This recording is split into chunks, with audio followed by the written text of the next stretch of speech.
It began with a grand vision in Fort Lauderdale, Florida, to recycle discarded tires and create an artificial reef teeming with new marine life.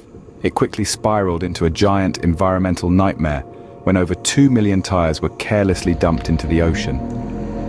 Over 50 years later, Florida is still trying to clean up the mess of the Osborne Reef disaster. By the early 1960s, artificial reefs made from concrete or old sunken ships were garnering global attention. As economies expanded, nations worldwide grappled with the challenge of recycling rubber and halting the monstrous growth of landfills.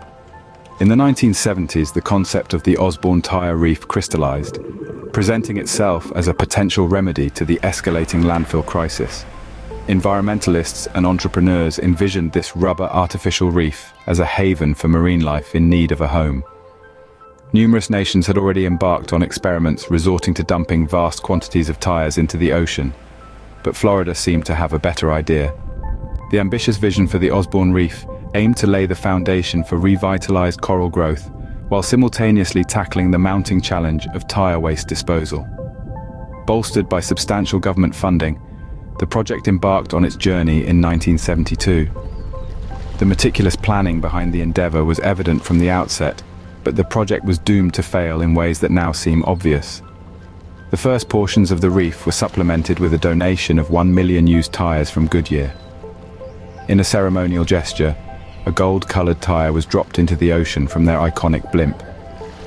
Boat owners generously volunteered their assistance, while the inaugural bundle was transported to the site, marking the beginning of the ambitious undertaking to lay 2 million tires on the seafloor. The Artificial Reef's project managers claimed that concrete blocks were meticulously laid to establish the foundation.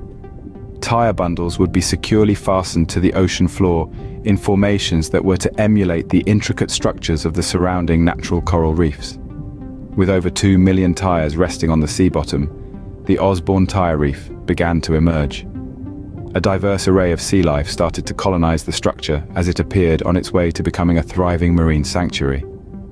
Excitement permeated as the project progressed smoothly according to plan, but it appeared that Mother Nature had a different agenda in mind.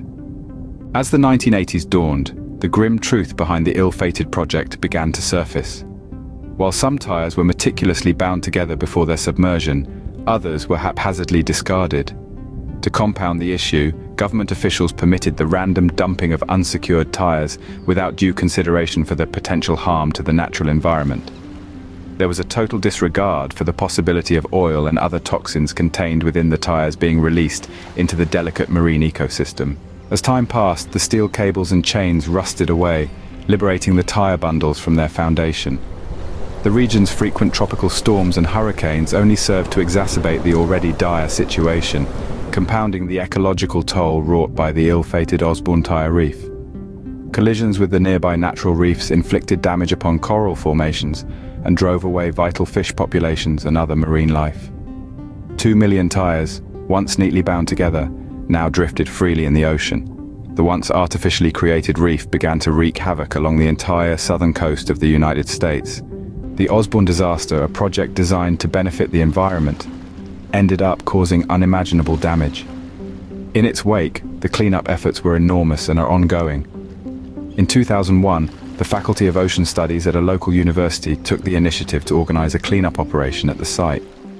The task proved daunting, and progress was disheartening, with only 1,700 tires removed at a staggering cost of $17 each. The projected cleanup cost was estimated at $30 million, hindering significant efforts for years to come. Hope was reignited in 2007 when officials sought assistance from the military. That summer, Navy divers initiated a retrieval operation, bundling and lifting tires from the ocean floor.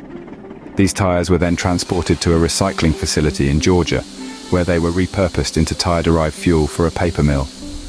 Remarkably, in the first month alone, they successfully removed 44,000 tires, with the total count reaching over 70,000 by the end of 2009. In 2015, the state contracted Industrial Divers Corporation to continue the removal process. Over the period from 2016 to 2019, the Florida legislature earmarked $4.3 million for the project. By November 2019, IDC had been removing 2,000 to 5,000 tires per week, amassing a total of 250,000, with roughly two-thirds of the tires still awaiting removal.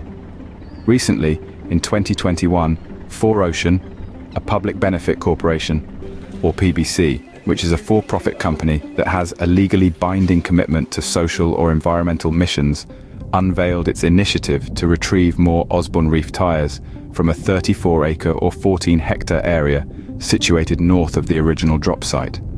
Funding for the cleanup operation will be partly generated through the sale of $29 bracelets crafted from reef tires. If you would like to contribute to this cause and get your own tire reef bracelet, we will leave a link in the description below. As of 2024, a total of approximately 543,000 tires have been retrieved from the sea floor. Removal rates varied annually, ranging from a low of 32,000 to a peak of 85,000 tires extracted in 1 year. Progress has been influenced by a number of factors, including the need to relocate at-risk coral formations. The density of tires in a given area can also slow progress, and whether or not the tires are buried beneath the sandy bottom. Despite all these efforts, approximately 684,000 exposed tires remain within the original survey area. Current projections indicate an anticipated annual removal of around only 50,000 tires. This shocking statistic only scratches the surface of the environmental damage caused by this well-intentioned but disastrously executed project. Originally conceived as an artificial reef to promote marine life, it has instead become a massive environmental disaster. It's hard to imagine how this ambitious plan that was supposed to promote marine life growth ended up causing such a catastrophe. The Osborne Reef project stands as a sobering reminder of the complexities involved in any environmental restoration endeavor. Despite hopes for a thriving marine ecosystem, the reality fell short, with minimal marine life adhering to the man-made reef. The majority of tires, bound together with nylon or steel clips, faced dislodgment during hurricanes and tropical storms, causing severe damage to the delicate nearby natural coral reefs. Ray McAllister, a professor of ocean engineering at Florida Atlantic University, who was instrumental in organizing the Osborne Tire Reef project, was quoted as saying, "The really good idea was to provide habitat for marine critters so we could double or triple marine life in the area. It just didn't work out that way. I look back now and see that it was a bad idea." Ray's comment of it being a bad idea is an understatement.